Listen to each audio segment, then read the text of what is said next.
Hi, Sarah. Hi, I'm Sarah from The Upcoming. Such a pleasure to be able to speak to you. How are you doing today? I'm good. How are you? Yeah, I'm good. I'm liking all your colourful background and suit jacket and everything. Yeah, I know. Patterns.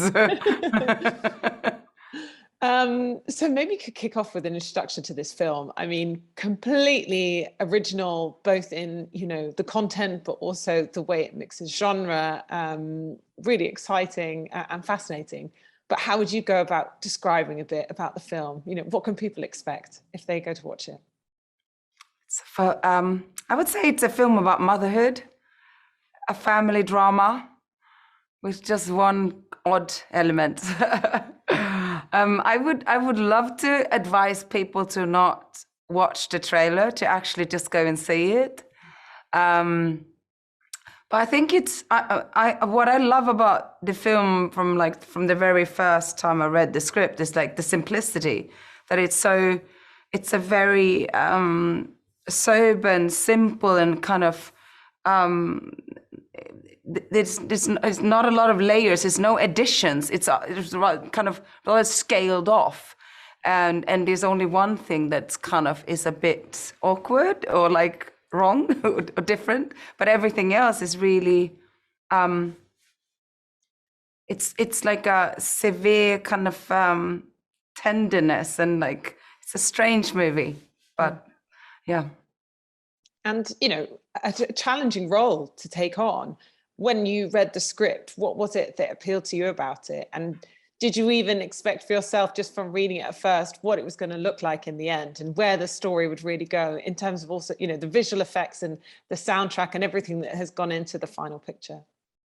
um well, I got a pretty clear idea because Valdemar, I mean, he's been working on this for like 13 years or something, been collecting pictures and images and drawings and photographs, whatever. So he gave me this kind of book of collected, kind of his visionary kind of world, and his, there was like an introduction to the way he saw the film. And that combined with his script kind of gave me a pretty clear idea what he wanted to do. But Maria really just hit me deep in my heart from the first read.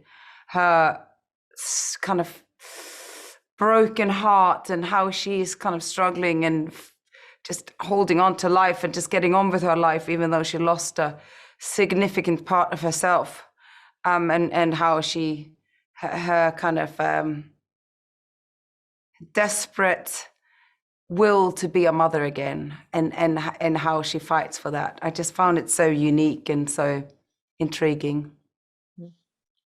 And, what was it like shooting this film? I mean, we really get a sense of the landscape and the location, and it's, very unforgiving and isolating in lots of ways. So what was it like having to shoot on location? What was that like for you as an experience? Oh, I loved it. We shot up in the north part of Iceland, far from everything, basically. You drove into this valley where we were shooting, and just your phone just died. So it was really like on your own. It was you, the nature, and animals. And I like to go into my own kind of cocoon bubble when I'm working. So I don't mind being on a place that's really far from everything. And for this specific film, it really helped us. And the Icelandic nature is really powerful. It is like a character in the film, and I felt like that really. I just embraced all the difficulties with like shooting out in this kind of rough nature and being far from home and shooting with animals and kids, and all the difficulties just became a part um, of the creation. And of course, you're Swedish, but you did spend time in Iceland, I believe, as a child. So was there also an element of having to kind of tap into some of your own past in order to kind of act this part and be in this place specifically? Yeah, my stepdad is Icelandic, so we moved to Iceland when I was 5, and I lived there for like 3 years. I've always been wanting to come back to Iceland and work. We shot like 10 days of Prometheus in Iceland, and that really awoke my kind of appetite to come back. And when I got the opportunity to do this one, it felt like it was meant to be, that I've been waiting for this film, and it really kind of reconnected me with my roots, and also that side of me as an actress when it's just scaled down, like you don't hide behind anything. It's just you and the kind of purest and rawest version of you, and that's kind of where I started when I was like 19, when I did theatre, and my first films in Scandinavia were very kind of art house and just raw, you know. So it just, I felt like I've been missing it, and it brought me back there, and now I want to stay there. And obviously you haven't got much dialogue to work with in the film. So what was it like having to kind of do a lot of the heavy work of, you know, telling the audience what's going on with the characters, and also with your interactions with your fellow cast members, with Hilmi and Bjorn? You know, was that a challenge, not having much dialogue to work with? And what was it like working with them on the set? You know, it felt so, it was such a relief to not have to be forced to find another way to communicate, to not have the words. And after a couple of weeks on set, I just felt like this is so nice, because it's like you start to tap into other ways of communicating, and with kids and animals, you can't really, you know, you have to find other ways to connect. And then you start reading body language, and it's almost like your sixth sense starts to, it's like, it's fully awake, and you read into different things. And Valdemar is a man of very few words. So I feel like we all kind of went into a communication form that was less kind of verbal. All of us, the other actors as well. And you have to work in a different way. You have to really feel and live the characters. Your body language and just the way you grab a glass, or the way you look out of the window, or the way you get dressed, is all these little clues will tell the story about the character instead of you saying it. So I loved it. I feel like I would love to be more in that kind of less wordy field. And how did you see your character? Because we see, I think, very different sides to her, kind of in different glimpses as the film progresses. You know, we see the very nurturing side. We also see a very ruthless side. And then, of course, the arrival of Bjorn's character kind of, you know, changes up the dynamic again. So how did you see her as a person? And how did you kind of like tap into what all the different emotions that she might be feeling throughout the story? I didn't analyze her that much. I kind of felt like she took me on a ride, and I was just like hanging on to her, and she was very much in charge.